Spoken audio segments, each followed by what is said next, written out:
Hey, how's it going? Welcome back to Evil's Comics. Evil Mike here with you. And I got another review. Single issue on Vault's comic. This is from their Nightfall production. I Walk with Monsters. This is done by, let's see, Paul Cornell is the writer.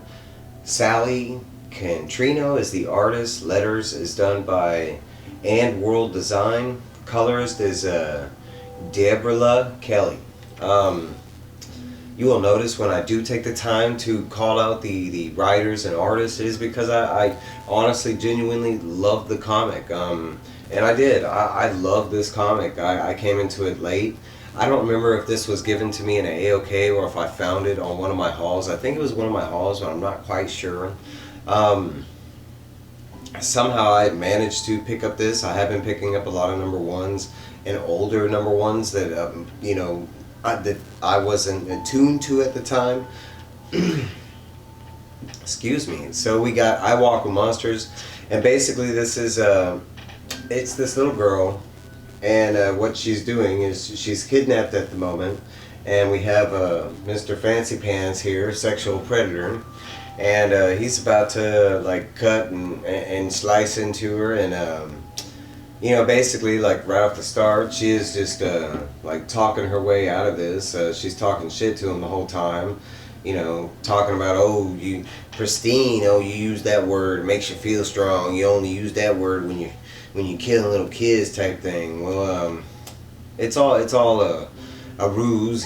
She is looks like a serial killer or maybe a child predator hunter, and she is packing one of the coolest weapons. They show you right here, and it is whatever the heck that thing is, and quickly that thing eats that guy. We do find out that it is like a shapeshifter, because right here, graphic warning, but it is a very violent comic, right up my alley. But that guy right there shown in the bloody mess is that kind of thing that was there. They don't really go into what he is or what it is, but they do travel together, and they're going from place to place, and it's kind of this setup that they're just monster hunters, and not the mythical type of monster hunters. They're after child molesters and child predators, and heck yeah, man, and people need some punishment. So right there, I was on board with the book. After that, the rest of the story is kind of like flipping through current and past, setting up who this little girl is and why she's doing this. So we see right here, and her name is JC, and we have her friend Jake, and we have this other guy, this gentleman that is on this farm, and he is basically like, he's got this farm, and he's bringing in like abandoned kids, and right here they show that he is bringing yet in another kid to the fold, and they kind of, they jump from like each panel's like a different moment in time kind of thing, a moment in her time where he's remembering this kid that he brought in, and they show the kid at first, and he's trying to help out and do some chores, and eventually he starts doing drugs, and they show you that, she catches him doing drugs, and they kind of show you that the guy kind of gives him a warning, like, hey man, you need to step it up, and the next thing you show is that he's not at the dinner table no more, and it kind of goes into that this guy's a lot more villainy.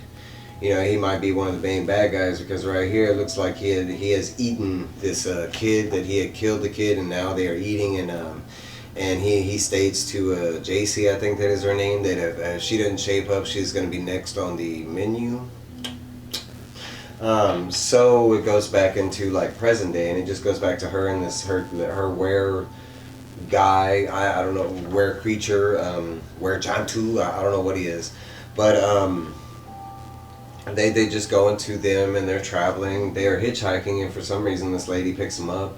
She even makes a reference on how she never picks up hitchhikers, but right down the street there's a state fair going on, and right when she hears state fair, JC goes into this memory thing where she's remembering going to the state fair with that guy that was on the farm.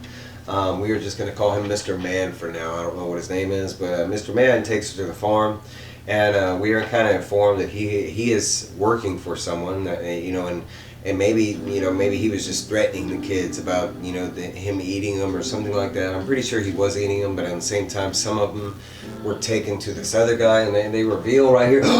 Spoiler alert! Look, you can see. No, they don't spoil it, and they hide his face and stuff. But it is supposedly some kind of senator that this guy is kind of like, you know, he's Peter Panning these little kids, and he's taking them, you know, to this senator, and they kind of show you that it's just, you know, JC and this guy continuing on their journey.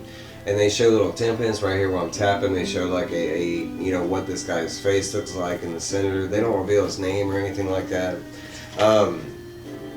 But for the setup of a book and the first read, man, it was such a great read. It's really quick. I will say I had to read it twice. It's not that it's forgettable. I love the story and everything. If you can't tell, I'm very enthusiastic about it. It was a good read, good art, good story, good pacing. It was believable all the way through. But for some reason, it does have that forgettableness to it, so I had to go back and read it twice to make sure I kind of remembered everything. But man, check it out. And if it you know, anybody knows anything more about I Walk with Monsters, it says it came out in 2020. I'm not very sure what months in 2020 it came out. If this is still ongoing, if it's already been completed, how many issues are in the set. Let me know. I don't know. Thank y'all. Like, subscribe, comment. You know where it's at. I'll be there. Evil out.